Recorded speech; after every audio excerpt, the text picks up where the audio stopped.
नमस्ते दोस्तों, क्या आपको भी बार-बार छींके आना, नाक बहना या स्किन एलर्जी की समस्या रहती है? तो यह वीडियो आपके लिए है। आज हम बात कर रहे हैं मोंटीवेट एलसी टैबलेट की। इसमें 2 दवाइयों का कॉम्बिनेशन होता है, मोंटेलोकास्ट सोडियम और लीवोसिट्राजिन हाइड्रोक्लोराइड। इसका उपयोग निम्नलिखित बीमारियों में किया जाता है।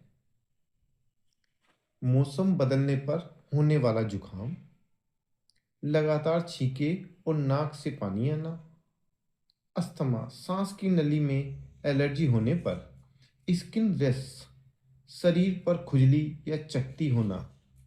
धन्यवाद।